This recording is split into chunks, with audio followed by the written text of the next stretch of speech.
¿Qué tal? ¿Cómo estáis? En primer lugar me presento, yo soy Alex y en esta presentación pretendo reunir todas aquellas o todos aquellos elementos importantes que yo considero necesarios a la hora de desarrollar un modelo de trabajo para el entrenamiento en fútbol. Con una justificación científica, puesto que considero que a día de hoy no podemos permitirnos dar la espalda a la evidencia científica, pero también necesitamos tener la suficiente experiencia práctica para conocer qué cosas se pueden aplicar y cuáles no en un contexto real. Desde siempre una visión desde la preparación física, aunque evidentemente abordaremos también otro tipo de contenidos. Por resumir los aspectos que vamos a tratar durante la presentación, en primer lugar voy a realizar una definición de lo que para mí es el entrenamiento en fútbol y ya posteriormente entraremos en el análisis del contexto de este deporte, que es importante, cuál es el perfil de actividad, tanto el perfil de actividad medio como aquellos escenarios de máxima exigencia, cuáles son los factores de rendimiento, no solamente a nivel condicional, sino también asociados con esa esfera técnico-táctica. Posteriormente ya pasaremos a justificar el porqué del método de trabajo, el porqué de trabajar de esta manera, abordando primero los objetivos, cuáles son los objetivos o deben ser, desde mi punto de vista, los objetivos del entrenamiento, para hablar después del modelo de juego, del entrenamiento complementario, cómo podemos realizar una valoración del estado físico de los jugadores o las jugadoras, la gestión de las cargas y la optimización de las estrategias de recuperación. Y por último, desarrollaré un pequeño microciclo competitivo con todos aquellos días de entrenamiento. Bien, pues para mí lo más importante para comenzar es definir qué es el entrenamiento o qué es el entrenamiento en fútbol. Es una definición muy particular, muy personal, por supuesto, que se puede estar de acuerdo o no con ella. Para mí, el entrenamiento en fútbol es aplicar la ciencia para programar contenidos que sean eficaces a la hora de optimizar el rendimiento tanto colectivo como individual, provocando únicamente la dosis necesaria de fatiga. Por lo tanto, ¿qué es importante en el entrenamiento en fútbol? Primero, programar contenidos que sean capaces de optimizar el rendimiento, individualizar, no nos vale el café para todos, y por último, dosificar la fatiga. Una vez que ya hemos realizado esta definición inicial, vamos a entrar en materia con el análisis del contexto. De acuerdo con Manuel Pombo, entre otros autores, es importante conocer que en el fútbol es un deporte eminentemente perceptivo decisional. La gran importancia que tiene la esfera técnico-táctica nos impide afirmar que el rendimiento o la victoria esté necesariamente ligada con aquellos equipos con los jugadores más rápidos, más fuertes, que salten más, que corran más, sino con aquellos equipos que tengan los jugadores que a nivel colectivo sepan interpretar y desarrollar eficazmente los roles que requiere cada situación y cada momento del partido.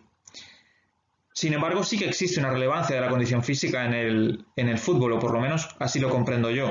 La condición física primero nos sirve para incrementar la disponibilidad de los jugadores, reduciendo su riesgo de lesión, tendremos a más jugadores disponibles por cada partido. Nos sirve para preparar a estos jugadores para los escenarios de máxima exigencia, que ahora abordaremos en mayor profundidad. Y por último, para optimizar su rendimiento, que estaría muy relacionado con estos dos contenidos que acabamos de comentar. Especialmente podemos optimizar su rendimiento en aquellos factores físicos que se han presentado, de acuerdo con la literatura científica, como factores físicos de éxito. Y posteriormente los vamos a abordar. En cuanto al perfil de actividad medio, seguramente sabréis que en el fútbol se recorren de forma intermitente entre 10 y 12 kilómetros por partido, de los cuales una mínima parte, apenas un 2%, se recorre con balón. El 70% de los desplazamientos que se realizan durante un partido de fútbol son inferiores a los 11 km por hora, es decir, son caminando o corriendo a baja intensidad. Y hay un montante de aproximadamente entre 200 o 500 metros, dependiendo de la posición, dependiendo del tipo de partido, que se recorren a una intensidad superior a los 23 km por hora, que podríamos considerar como una intensidad alta, una intensidad elevada. El 93% de los sprints o de las acciones a muy alta intensidad son inferiores a los 20 metros. En el fútbol se dan entre 1000 y 1400 acciones por partido. La mayoría de ellas son menores, inferiores a los 5 segundos y rara vez superan los 10 segundos. Y dentro de estas acciones, la intermitencia de la que hemos hablado antes hace que estemos variando de actividad constantemente. Se incorporan saltos, contactos, carrera, por supuesto, a diferentes intensidades, cambio de dirección, aceleración y deceleración. Este es el perfil de actividad medio. Sin embargo, evidentemente existen diferencias según la demarcación. En esta diapositiva, sacada de un estudio de Javi Mayo en 2015, podéis observar cómo las posiciones, los jugadores que se encuentran en posiciones de ataque y especialmente en los extremos, son aquellos que realizan más distancia a sprint. Más distancia total también, muy equiparados con los mediocentros más posicionales, y los laterales también se incorporan a esa terna de demarcaciones en los que se acumula mayor distancia a alta intensidad y a sprint. Existen también diferencias en cuanto a la demarcación para la velocidad máxima alcanzada. Como podéis observar en la diapositiva, también son los laterales, los extremos y los delanteros los jugadores más rápidos, o por lo menos aquellos que mayor velocidad máxima consiguen alcanzar en partidos.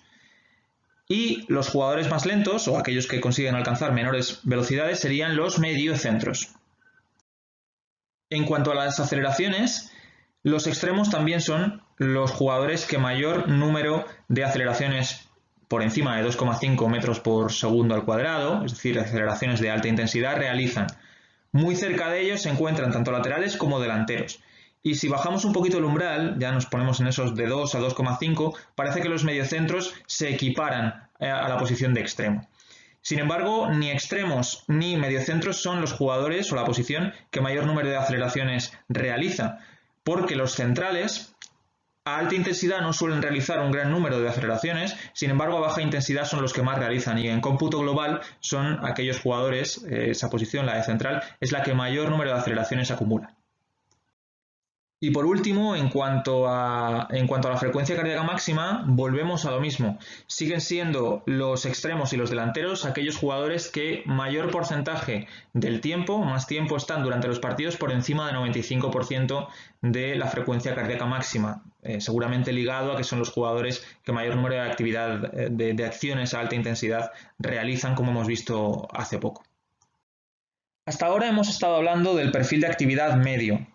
Cogemos todo el partido, lo dividimos entre los 90 minutos y eso serían las intensidades, las distancias recorridas, los totales que nos saldrían.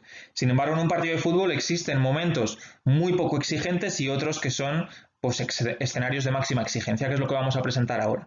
En los minutos más intensos del partido se han llegado a medir distancias de más de 200 metros recorridos por minuto, más de 47 metros por minuto a elevada intensidad, más de 14 a sprint o más de 7 aceleraciones y deceleraciones a alta intensidad. Continuando con el análisis de Martín García, podemos observar cómo existen también diferencias según la demarcación en los escenarios de máxima exigencia. Para empezar, una primera conclusión, un primer vistazo de esta diapositiva sacada de un artículo súper interesante de este autor. El fútbol es un deporte claramente decelerativo. De media, en los minutos más exigentes se producen 3,5 deceleraciones por solamente 2,8 aceleraciones. Y luego podemos observar cómo volvemos a fijarnos tanto en los laterales como en los extremos, como los jugadores que parecen acumular mayor distancia a sprint, mayor distancia a alta potencia metabólica, mayor número de deceleraciones y aceleraciones. Los delanteros también parecen acumular bastante deceleración, incorporan bastante distancia a sprint, tanto delanteros como centrales, generalmente por los duelos que suelen mantener durante los partidos estos jugadores. Y bueno, la mayor distancia recorrida durante los periodos de máxima exigencia, en este caso en la ventana temporal, como hemos comentado, de 1 minuto, serían tanto los mediocentros más posicionales como los mediocentros de banda o extremos.